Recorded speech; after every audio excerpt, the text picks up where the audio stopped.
नमाज जनाजा इमाम और मुक्तदी दोनों के हक में एक सा है।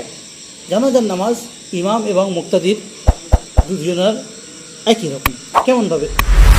सिर्फ ये कदर इस कदर फ़र्क है कि इमाम तकबीरें और सलाम बुलंद आवाज़ से कहेगा। যে ইমাম হবে জানাজার নামাজ যে পড়াবে সে পার্থক্য হলেই সে তকবীরগুলো একটু জোরে বলবে বা সালাম ফেরানোর সময় জোরে सलाम फिरबे और मुक्तदी आहिस्ता आवाज़ से। बाकी चीज़ें यानी सना दरूद दुआ मुक्तदी भी आहिस्ता आवाज़ से पढ़ेंगे।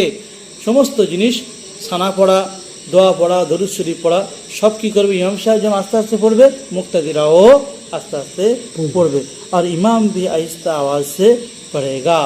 ইমাম সাহেব আস্তে আওয়াজে পড়বে, মুক্তাদিরও সাথে সাথে আস্তে আস্তে আওয়াজগুলো পড়বে। শুধু তকবীরটা ইমাম জোরে বলবে, সালামটা জোরে বলবে, মুক্তাদিরা আস্তে শুনে সেই মতন কাজ করবে। नमाज जनाजा में मुस्तहब है कि हाजिरीन की 3 सफ़े कर दी जाए। জানাজার নামাজে মুস্তাহাব হলো এটাই যে যে সমস্ত লোকেরা আসবে তাদের নিয়ে 3 কাতার করে নামাজ পড়া। ক কাতার? 3 কাতার। यहाँ तक कि अगर सिर्फ 7 आदमी हो, যদি যত কম হোক না কেন, যদি বা 7 জন মানুষ হয়, যদি বা একজন মরে গেছে, কজন নামাজ পড়তে হয়েছে? 7 জন নামাজ পড়তে হয়েছে।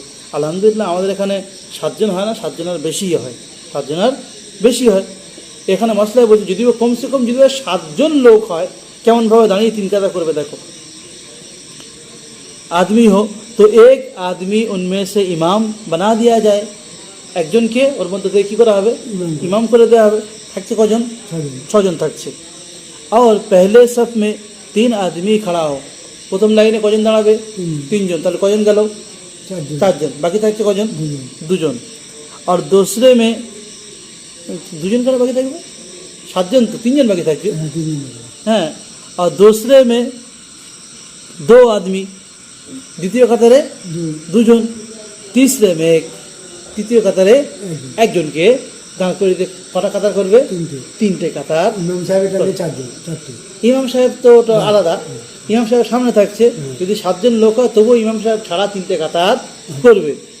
প্রথম লাইনে 3 জন, দ্বিতীয় লাইনে 2 জন, তৃতীয় লাইনে 1 জন করে কমসে কম 3টে যেন কাতার করে। কারণ আমাদের আলহামদুলিল্লাহ 7 জনের বেশি হয়, 10 জন 20 জন 20 জন, তাই 3টে কাতার করতে সমস্যা নেই, 3টে কাতার করে নেওয়া দরকার। তারপরে বলছে जनाजे की नमाज भी उन चीज़ों से फासिद हो जाती है जिन चीज़ों से दूसरे नमाज में फसाद आता है। জানাজার নামাজ ওই সমস্ত জিনিসের দ্বারা ভেঙে যায় বা নষ্ট হয়ে যায় যে সমস্ত জিনিস এমনি সাধারণ নামাজেও নামাজকে নষ্ট করে দেয়, সেই সমস্ত জিনিস জানাজার নামাজকেও নষ্ট করে দেয়। सिर्फ इस कदर फ़र्क है कि जनाजे की नमाज में कहा से वज़ू नहीं जाता। শুধু এই পার্থক্যটা রয়েছে, জানাজার নামাজের মধ্যে যদি বা কেউ জোরে হেসে ফেলে তার উজু ভেঙে যাবে না। 5 ওয়াক্তের নামাজে কিন্তু এইটা রয়েছে, যদি বা কেউ নামাজ পড়তে পড়তে জোরে হেসে দেয় উজু ভেঙে যাবে, কিন্তু জানাজার নামাজে কেউ যদি জোরে হেসে দেয় তার উজু ভাঙবে না। जनाजे की नमाज उस मस्जिद में पढ़ना मकरूह तहरीमी है जो 5 वक्ती नमाज या जुमा या ईदैन की नमाज के लिए बनाई गई हो। जनाजा नमाज वही मस्जिदे पढ़ा मकरूह तहरीमी जे मस्जिदटा शुधु 5 वक्त नमाज बा जुमार नमाज एवं ईदेर नमाज पढ़ार जन्य तैरी करा हয়েছে, এছাড়া অন্য কোনো নামাজ পড়ার জন্য তৈরি করা হয়নি, সেই মসজিদে যদি জানাজা পড়া হয় কী হবে? মকরুহ তাহরিমি হবে। खा ओ जनाजा मस्जिद के अंदर हो या मस्जिद के बाहर, যদি বা সে জানাজাটা মসজিদের ভিতরে হোক সেই মসজিদের বাইরে হোক, মসজিদ এরিয়ার ভিতরে হলে কি হবে? মকরুহ তাহরিমি হবে। और नमाज पढ़ने वाले अंदर हो, যদি বা হয়তো মসজিদের বাইরে সাইডে নামাজ হচ্ছে কিন্তু বেশ কিছু বাকি লোকেরা মসজিদের ভিতরে দাঁড়িয়ে আছে, তবুও কি হবে? মকরুহ হবে। हाँ, जो ख़ास जनाजे के लिए बनाई गई है उसमें मकरूह नहीं है। যদি বা কোনো সাইডে জায়গা জানাজার জন্য খাস করে তৈরি করা থাকে তাহলে ওতে মাকরুহ হবে না। যেমন মগরাহাটে একটা মসজিদ আছে, মাহিতালাব বলে একটা জায়গা রয়েছে, পুকুরের ওখানে একটা মসজিদ আছে, যেখানে এদিক মসজিদ আছে, সাইডে জানাজা পড়ার জন্য আলাদা জায়গা করে রয়েছে, খাস করে জানাজা করবে, ঈদের নামাজ আনবতান করবে।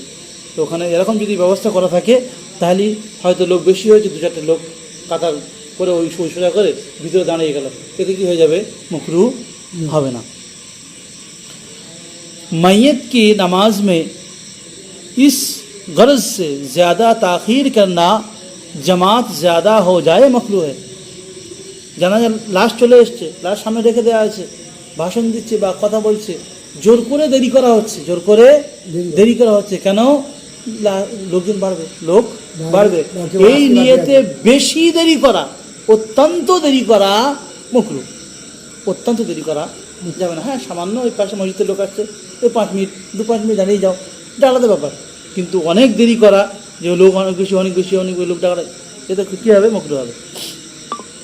अगर कोई शख्स जनाजे की नमाज में ऐसे वक्त पहुंचा कि कुछ तकबीरें उसके आने से पहले हो चुके हो, হ্যাঁ, যদি বা কোনো মানুষ জানাজা নামাজ পড়তে গিয়েছে, এমন সময় গিয়ে পৌঁছেছে ততক্ষণ পর্যন্ত কিছু তকবীর হয়ে গেছে, তো কী করবে? तो जिस कदर तकबीर हो चुकी है उनके एतबार से वो शख्स मसबूक समझा जाएगा। যে কটা তকবীর ছেড়ে গিয়েছে সেই তকবীর অনুযায়ী ওই মানুষকে मसबूक মনে করা হবে। और उसको चाहिए कि फ़ौरन आते हुए मिसल और नमाज़ों के तकबीर तहरीमा कहकर शरीक ना हो जाए। ওর দরকার হলো এই যে ও সঙ্গে সঙ্গে এসে এমনি নামাজে যেন হয় যে রেখাত ছেড়ে গেছে, 1 রেখাত হয়ে গেছে, ইমাম সাহেব যেরকম অবস্থা আছে সেরকম অবস্থা নিয়ত করে ইমামের সঙ্গে শরিক হয়ে যায়, কিন্তু ও এটা করবে না। কি করবে? ও এসে কী করবে? দাঁড়িয়ে থাকবে। ও সঙ্গে সঙ্গে এমনি নামাজের মতো নিয়ত করে সঙ্গে সঙ্গে দাঁড়িয়ে ইমাম সাহেবের সঙ্গে দাঁড়িয়ে যাবে না, बल्कि इमाम के तकबीर का इंतज़ार करे, বরং সেই ইমামের আগের যে তকবীরটা দেবে সেই তকবীরের কি করবে? অপেক্ষা করবে। जब इमाम तकबीर कहे तो उसके साथ ये भी तकबीर कहे, যখন ইমাম তকবীর বলবে তখন ये ওর সঙ্গে তকবীর বলে কি করবে? নিয়ত বাঁধবে, হাত বাঁধবে। বুঝা গেল? और तकबीर और ये तकबीर उसके हक में तकबीर तहरीमा होगी, কিন্তু এই তকবীরটা ওর জন্য কী হবে? ওর জন্য কী হবে? তকবীরে তাহরিমা, প্রথম তকবীর হবে। কিন্তু ইমাম সাহেব দ্বিতীয় তকবীর হতে পারে, তৃতীয় তকবীরও হতে পারে। फिर जब इमाम सलाम फेर दे, फिर তারপরে যখন ইমাম সাহেব সালাম ফিরে দেবে তো ये शख्स अपनी गई हुए तकबीर को अदा करे। সালাম ফেরা হয়ে যাবে তো যে যার তকবীর ছেড়ে গিয়েছে সে কী করবে? যে কটা তকবীর ছেড়ে গিয়েছে সে কটা তকবীর পুরো করবে। আর इसमें कुछ पढ़ने की ज़रूरत नहीं, এই তকবীর পড়ার জন্য মাঝখানে ওই দোয়াগুলো, যে দরুদ শরীফগুলো আনাতলে যেগুলো রয়েছে সেগুলো পড়ার দরকার নেই। মানে লোকরা তখন তো হুড়দাঙ্গামায় সব ভেঙে লোক চলে যাবে, তারা হলো কী করবে?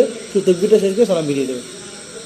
अगर कोई शख्स ऐसे वक्त में पहुँचे, যদি বা কোনো মানুষ এইরকম সময় পৌঁছায় कि इमाम चौथे तकबीर भी कह चुका, इमाम 4টে তকবীর কমপ্লিট করে এবার শুধু সালাম ফিরবে। 4টে কমপ্লিট মানে কি? 4 তকবীর শেষ, সালাম ফিরিয়ে দেয়। 4 তকবীর কমপ্লিট হয়তো সেই সময় গিয়ে পৌঁছেছে, तो वो शख्स उस